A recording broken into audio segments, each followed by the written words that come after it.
Здравствуйте, ребята! Сегодня у нас урок русского языка. Тема нашего урока – мы – слова из русской речи. Цель нашего урока – вы знакомитесь с понятием омонимов и их отличием от многозначных слов. Что такое омонимы? Слова, которые произносятся и пишутся одинаково, но имеют разное значение, называются омонимами. То есть омонимы – это разные слова, а не одно и то же слово. Например, лук – это предмет для стрельбы. И еще лук – это растение. Мышь – это зверек. И мышь компьютерная – это устройство для управления курсором. Ключ – обычный, ключ от замка. И ключ – родник. Теперь, ребята, в чем заключается отличие от многозначных слов? Многозначные слова – это слова, у которых есть несколько значений, но между всеми значениями многозначного слова есть что-то похожее по форме, цвету, действию и другим признакам.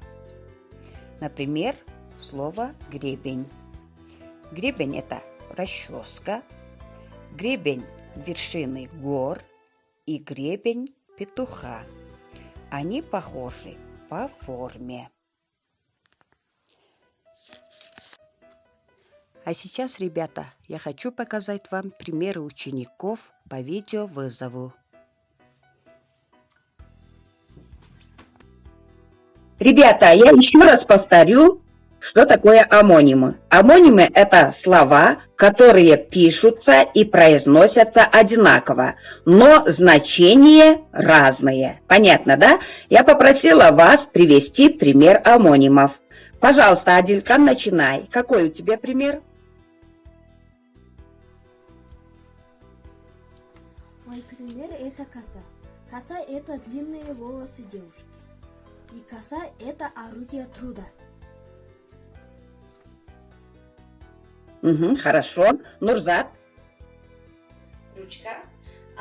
Дверная ручка. Часть предмета, за которую держат или берут рукой. Письменная ручка. Письменная принадлежность. Держатель для пера в виде палочки. Хорошо. Даир, твой пример? Пример это соль, музыкальная нота. А это соль, употребляем соль для приготовления еды. Молодцы! Вы очень помогли мне. Ребята, вы услышали примеры своих одноклассников.